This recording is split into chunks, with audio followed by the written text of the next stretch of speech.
Dans cette vidéo, je vais te montrer le plan exact pour commencer à entreprendre. Alors, peut-être que tu te dis que pour un jeune homme comme moi, il n'y a aucun intérêt. Et dans ce cas-là, si tu penses pas que je peux t'apporter quoi que ce soit en termes de valeur, je t'en prie, quitte cette vidéo. Ici, moi, je vais juste partager de la valeur. On s'en fout de qui je suis. Là, c'est pas le sujet. Donc, on attaque directement.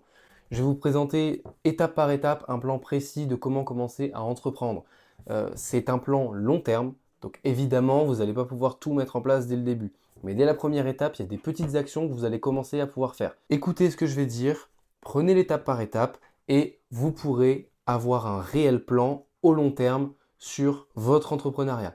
Juste une chose, vous allez trouver en description de cette vidéo un PDF que j'ai fait moi-même et qui regroupe tout ce que je vais dire dans cette vidéo. Mais c'est pas tout. Chaque étape est fournie avec un prompt que tu peux mettre sur ChatGPT ou sur Grok en donnant tes propres informations qui vont te permettre de pouvoir te développer long terme avec un plan ultra précis. Donc il faut vraiment que tu suives ces étapes que je t'ai mis dans la description. Mais je vais quand même faire une vidéo pour que vous puissiez suivre l'étape par étape dans une vidéo. On commence directement avec la première étape. La première étape, ça va être d'identifier une idée et de valider son potentiel. Donc l'objectif, ça va être de trouver une idée qui résout un problème. Maintenant, ne cherchez pas une idée révolutionnaire. Si vous cherchez un marché où il n'y a pas de concurrence, c'est qu'il n'y a tout simplement pas de marché. Ensuite, les premières actions que vous allez commencer à mettre en place dès maintenant, vous allez faire un espèce de brainstorming sur vos passions, vos compétences et vos expériences. Ensuite, vous allez identifier les problèmes que vous avez dans votre environnement, dans une communauté ou dans un secteur spécifique. Vous allez rechercher les tendances de ce marché, que ce soit en termes de technologie émergente, de besoins ou de durabilité. Ensuite, vous allez valider votre idée en discutant à des potentiels clients qui, au début, peuvent être votre famille, vos amis ou autres. En tout cas, vous voyez ce que je veux dire. Ce que vous devez faire, c'est donc trouver un réel besoin. Chercher dans son entourage, c'est donc confirmer justement ce besoin. Ensuite, ce que vous allez faire, c'est que vous allez analyser la concurrence. Parce qu'effectivement, comme je l'ai dit, s'il n'y a pas de concurrence, il n'y a pas de marché. Vous allez regarder un peu quelles sont les solutions déjà existantes et comment vous pouvez vous démarquer. Je vous ai fait un premier prompt donc que vous pourrez donner à ChatGPT ou à Grok. Je vais vous le lire.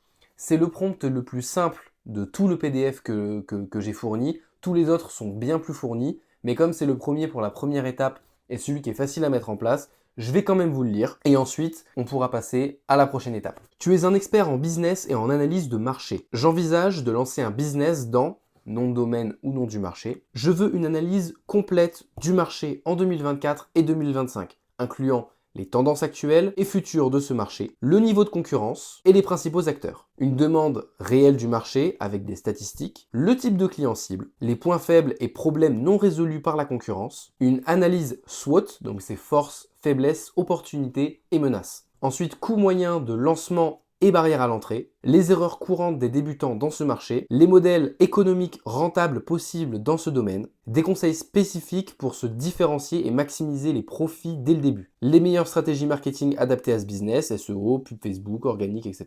Et une roadmap sur 6 mois pour passer de 0 à 10 000 euros par mois. Donc avec ce prompt et avec tous ces prompts que je vous ai fournis pour le reste des étapes, vous aurez un réel plan pour commencer à entreprendre et surtout pour continuer au long terme. La prochaine étape, donc l'étape numéro 2, ça va être d'élaborer un plan d'affaires. L'objectif, ça va être de structurer votre vision et de planifier votre stratégie. Donc les premières actions que vous allez faire, ça va être de définir votre proposition de valeur, c'est-à-dire pourquoi votre produit, service est-il unique et pourquoi il se différencie de la concurrence. Ensuite, vous allez devoir rédiger un plan d'affaires. Vous devez résumer votre vision en une ou deux phrases, vous devez analyser votre marché, taille, cible, tendance, les modèles économiques, comment générer ses revenus, ventes, abonnements, etc.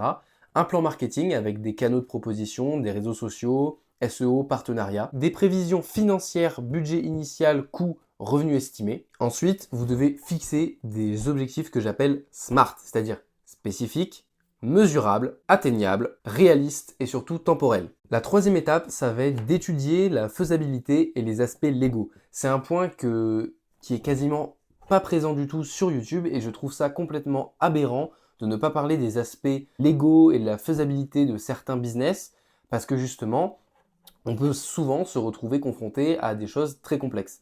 Par exemple, une chose toute bête, si on prend un business qui en ce moment fait beaucoup parler et il y a beaucoup de jeunes qui veulent se lancer, donc c'est-à-dire l'OFM, je suis désolé, mais en termes d'aspects légaux, on peut très vite se retrouver face à la justice pour proxénétisme. ça coûte extrêmement cher l'amende et on va plusieurs années en prison. Enfin, c'est quelque chose de très élevé, j'ai plus les chiffres en tête. Enfin voilà, il y a plein de business qui sont très complexes et donc il faut comprendre les aspects légaux. Qu'est-ce que vous, surtout si vous commencez, qu'est-ce que vous devez payer en termes de charges? Comment est-ce que vous gérez votre entreprise? Il y a énormément de choses dont personne ne parle et je trouve ça hyper important de le faire. Donc déjà, avec ce que je vais vous dire, ça va déjà vous aider. Donc l'objectif, ça va être de s'assurer que le projet est variable et conforme aux lois. C'est super important. Les actions que vous allez devoir faire, ça va être de calculer les coûts initiaux. Donc c'est-à-dire la production, le marketing, les outils que vous allez devoir utiliser et mettre en place pour votre business. Et vous allez devoir identifier vos besoins financiers concrets au long terme. Ensuite, vous allez devoir choisir une structure juridique. C'est-à-dire qu'il y a toujours différents types d'entreprises, que ce soit sous la forme d'auto-entrepreneur, de SARL, de SAS, etc. Vous devez voir ce type d'entreprise en fonction de votre pays. Parce qu'effectivement, moi je suis en France, je suis basé en France, donc je vais voir sur le marché français. Maintenant, si vous êtes dans d'autres pays, que ce soit francophone ou non, dans tous les cas, vous devez choisir un bon type d'entreprise qui correspond à votre projet, à vos besoins et surtout à votre niveau d'entrepreneuriat. Ensuite, il faut absolument se renseigner sur les obligations légales, que ce soit l'immatriculation, les taxes, les certificats, les déclarations sociales et par exemple, un truc tout bête, mais ça c'est un truc que je ne savais même pas que ça existait, mais par exemple, si vous avez un site et vous vendez des produits par exemple physiques ou en tout cas peu importe, vous devez avoir une adresse pour votre entreprise. Cette adresse, c'est votre adresse personnelle. Donc si vous êtes toujours chez vos parents, vous devez mettre l'adresse de chez vos parents. Si vous avez votre propre appartement ou votre propre maison, vous devez faire de même. Alors effectivement, vous pouvez avoir un lieu de domiciliation, j'ai plus le nom exact, mais en tout cas, c'est un autre lieu où vous pouvez payer, c'est l'adresse de votre entreprise. Et ça, c'est quelque chose que je connaissais pas, et c'est quelque chose d'essentiel parce que si vous ne savez pas que votre adresse est donc mise en ligne sur votre boutique, ça peut être très dangereux parce que selon ce que vous faites, si vos aspects légaux sont pas parfaits, eh bien effectivement, vous pouvez vous retrouver dans la merde. Ensuite, vous allez devoir vérifier les besoins en licence ou les certifications selon votre secteur. Donc là pareil, pour cette étape, j'ai fait un prompt ultra détaillé qui est toujours dans mon PDF. Ce prompt-là, peu importe votre business, vous devez l'avoir en tête. Mettez-le sur un Google Doc, mettez-le sur, peu importe, téléchargez mon PDF, mettez-le sur votre bureau d'ordinateur, peu importe, il faut que ce prompt soit présent. Vous devez comprendre que les aspects légaux, si vous n'avez pas de bons aspects légaux et que votre entreprise est contre les lois, vous allez vous faire tout simplement niquer. Donc il faut absolument que vous soyez carré là-dessus. La quatrième étape, et c'est là que ça devient un petit peu intéressant, c'est de commencer à financer le projet. Parce qu'effectivement, quand on lance une entreprise, quand on veut créer des choses, il faut toujours avoir de l'argent et donc du cash flow pour pouvoir progresser. Donc l'objectif, ça va être de sécuriser les fonds nécessaires pour démarrer son entreprise. Donc là, ce que vous allez faire, ça va être d'évaluer vos fonds propres, épargne personnelle, prêts familiaux, etc. Ensuite, vous allez commencer à explorer les options de financement qui s'offrent à vous. S'il y a possiblement des subventions ou des aides publiques, comme par exemple les aides de Pôle emploi. Ensuite, vous allez faire du crowdfunding. Donc là-dessus, je vous mettrai une petite définition ou je vous lirai une définition là-dessus. En tout cas, c'est intéressant de le connaître. Ensuite, vous allez commencer à chercher des investisseurs, business angel ou capital risque. Ces investisseurs, vous allez devoir les closer comme un appel de vente. Vous allez donc devoir préparer un pitch convaincant pour ces investisseurs-là justement, ou d'aller chercher des plateformes de financement direct. Voilà, donc pareil, là je vous ai refait un prompt comme d'habitude, je vous invite à aller le lire. Pour l'étape 5, vous vous devez de créer une présence et de tester votre marché. Donc l'objectif, ça va être de lancer une version initiale de votre produit, service, et attirer vos premiers clients. Donc vous allez devoir développer un produit minimum viable, MVP, pour tester votre idée avec un budget limité. Vous devez de créer votre identité de marque, nom, logo, charte graphique et autres. Ensuite, vous devez créer un site web ou une landing page sur les réseaux sociaux. Vous pouvez également vous créer des comptes Instagram ou autres, mais c'est super important d'avoir un site parce que c'est quelque chose de très structuré et vos potentiels prospects seraient très intéressés d'aller voir une vraie structure professionnelle. Ensuite, vous devez tester votre produit ou votre service. Vous pouvez commencer autour d'un petit groupe de clients qui sont par exemple votre entourage, mais surtout un petit groupe de clients en qui vous pouvez avoir confiance.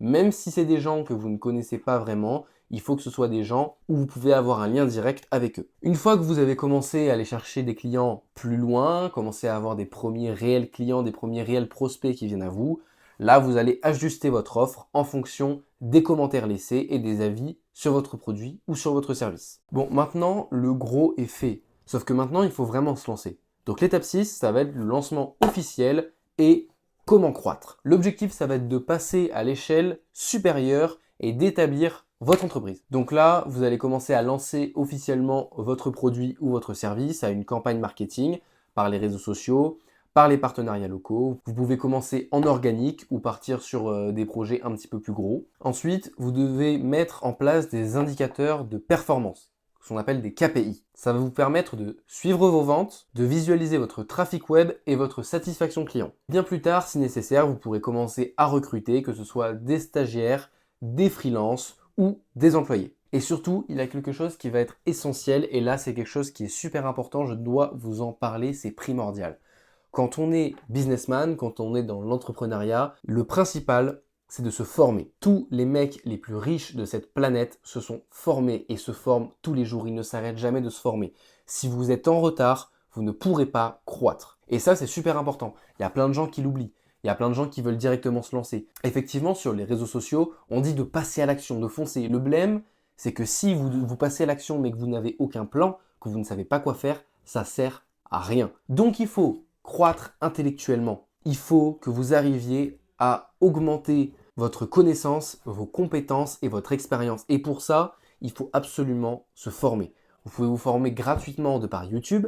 Moi, je me forme également énormément de par les livres. Je n'aime pas lire, donc principalement des livres audio, des e-books également, et aussi des formations, les moins chères se trouvant sur Udemy. Donc c'est une plateforme où il y a plein de formations qu'on peut retrouver à pas très cher. Évitez les grosses formations des gourous du web parce que franchement, c'est cher pour les mêmes informations que vous allez trouver sur Udemy. Donc tout ça pour dire que c'est ultra important de se former. Si vous ne vous formez pas au long terme et que vous ne vous formez pas en continu, vous n'arriverez jamais à rien. Et donc la chose que vous devez surtout faire, c'est de suivre des formations continuellement en entrepreneuriat et en marketing, et également dans votre domaine.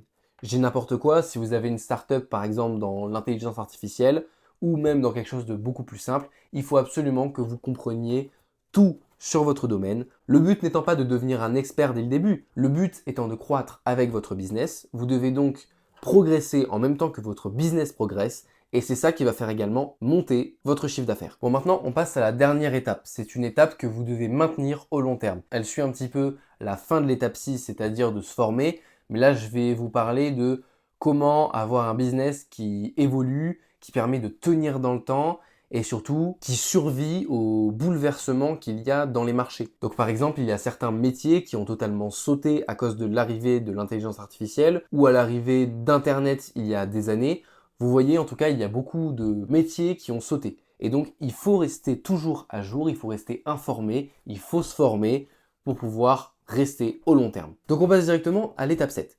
L'étape 7, ça va être de s'adapter et donc de persévérer au long terme. Le but, ça va être de rester flexible face aux différents problèmes que vous allez rencontrer et de continuer à croître. Donc les premières choses que vous devez faire, ça va être d'analyser régulièrement vos résultats et ajuster votre stratégie, de rester à l'écoute des clients pour améliorer votre offre, d'anticiper les obstacles, que ce soit la concurrence, les problèmes financiers et de préparer les solutions. Vous devez ensuite construire un réseau de mentors et d'entrepreneurs pour vous aider. Effectivement, et ça c'est quelque chose qu'on voit énormément, mais c'est quelque chose de vrai, on est la moyenne des 5 personnes qu'on fréquente le plus. Si vous fréquentez que des entrepreneurs, même s'ils ne gagnent pas énormément d'argent, si vous êtes dans une mentalité de gagnant, d'entrepreneur de long terme, vous allez forcément réussir.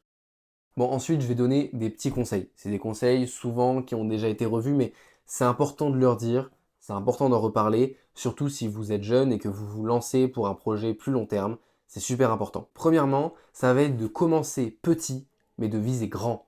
Le but, ça va être de commencer avec un petit business et de visualiser long terme pour pouvoir faire exploser votre business. Et surtout, vous devez viser à basse échelle au début pour après commencer à se déployer massivement. Deuxième conseil, ça va être d'apprendre à gérer votre temps. L'organisation, c'est primordial. Vous devez prioriser vos tâches. Vous devez vous répartir soit au jour, soit à la semaine, soit au mois. En tout cas, vous devez vous concentrer sur quelque chose, focus dans quelque chose et vous lancer à fond sur une seule chose à la fois. Non, le cerveau n'est pas multitâche. C'est impossible. Vous devez vous concentrer une seule fois sur une tâche et y aller à fond. Tant qu'elle n'est pas terminée, vous ne passez pas à la suite. Ensuite, il faut savoir être résilient face aux échecs. Malheureusement, chaque obstacle est compliqué à franchir. Mais il faut le franchir. Vous devez comprendre que chacun de ces obstacles sont des leçons que vous allez avoir pour plus tard et qui vont vous aider au long terme. Et enfin, mais je l'ai dit précédemment, entourez-vous de personnes intéressantes, de personnes disciplinées, de personnes motivées. Quand 5 personnes se tirent vers le haut, quand 3 personnes se tirent vers le haut, quand 2 personnes se tirent vers le haut, vous ne pouvez que progresser. Si vous êtes avec des personnes qui vous aident à progresser, vous progresserez également. Bon, voilà. Dans cette vidéo, je vous ai expliqué les grandes lignes. Vous avez compris que maintenant, il y a 7 étapes, on va dire, pour commencer à progresser long terme, pour vraiment entreprendre. Maintenant, le principal, ça va être de se lancer. Se lancer, ça ne veut pas dire commencer à faire du business. Ça veut dire prendre les prompts que j'ai mis dans le PDF, les foutre dans ChatGPT et commencer à choisir un business et à te lancer réellement. Parce que c'est ça le réel objectif. Juste là, je vais vous parler de ce qu'il y a dans le PDF. Dans le PDF, vous allez retrouver différentes choses. Vous allez retrouver le plan étape par étape de ce que j'ai dit dans cette vidéo. Tout ce que j'ai dit dans cette vidéo sera écrit. Vous allez retrouver également des outils pour chaque étape qui vont pouvoir vous aider dans certaines créations. Et vous allez également trouver pour chaque étape un prompt détaillé que vous allez pouvoir personnaliser afin de vous lancer dans votre activité. Je conseille vraiment d'utiliser ces prompts parce que l'intelligence artificielle, plus on donne des prompts complexes et précis, plus il va pouvoir vous détailler une idée finale, un projet long terme. Je vous invite également à tester sur différentes intelligences artificielles. Moi, en général, je fais ChatGPT parce que j'ai ChatGPT+, et je fais également sur Grok parce que je trouve que le mélange des deux fait quelque chose de très efficace. Personnellement, j'en ai marre de voir sur les réseaux sociaux des gens qui balancent de la valeur alors qu'en vrai, ils balancent rien du tout, c'est juste de la motivation, et ça me saoule un petit peu. Alors effectivement, peut-être qu'ils gardent pour de la formation, mais là, je vous ai fait un plan, ça m'a pas pris 1000 ans à le fabriquer en vrai, ça m'a pris quelques heures de boulot. Maintenant, vous avez un plan détaillé, je vous ai fait un PDF. Honnêtement, moi, je vous dis ma stratégie, c'est juste de balancer de la réelle valeur pour que les personnes s'attachent à ce que je dis, à moi par rapport aux conseils que je donne, s'attachent à la valeur que je renvoie et pas juste à un personal branding. Je m'en fous en fait. Genre. En plus, en général, les mecs sur les réseaux sociaux, ils font un réel storytelling derrière.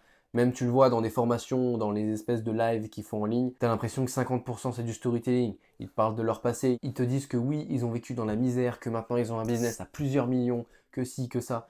Honnêtement, on s'en bat les couilles. Juste balance ce qui est important. Les gens, ils veulent savoir quelque chose d'intéressant. Ils veulent comprendre quelque chose d'important et d'intéressant.